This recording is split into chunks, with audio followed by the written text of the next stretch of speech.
We started collecting reptiles since at a young age, around 12 years old. Brian as well, and he actually teach me. You know, he saved my life, because if it weren't for him, I would have been doing other things. You know, so. Yeah, well, we work as a team. When I go hunting, I'm a firm believer, and I always say that to catch a snake, you got to think like a snake and be a snake. Think like a snake, become a snake. If you have that knowledge, that experience, and like being around reptiles for so many years, you can understand them, so you know what direction to go towards or where to look.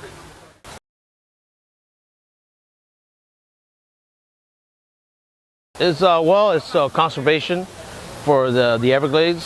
Yeah, I think the pythons are doing harm to the Everglades.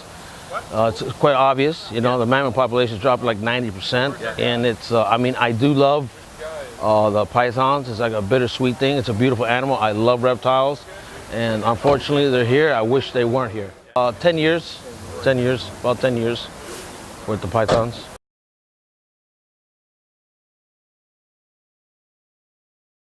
Oh, I don't know. It's up to him. It's up to him. Probably hit it tonight. Let everybody let the dust settle.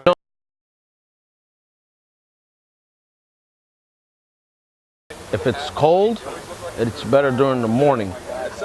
They won't be moving at night if it's cold at night. They're cold-blooded. So like during the summertime, it's better at night than during the day. In the winter, it's better during the mornings than at night. They won't be moving at night.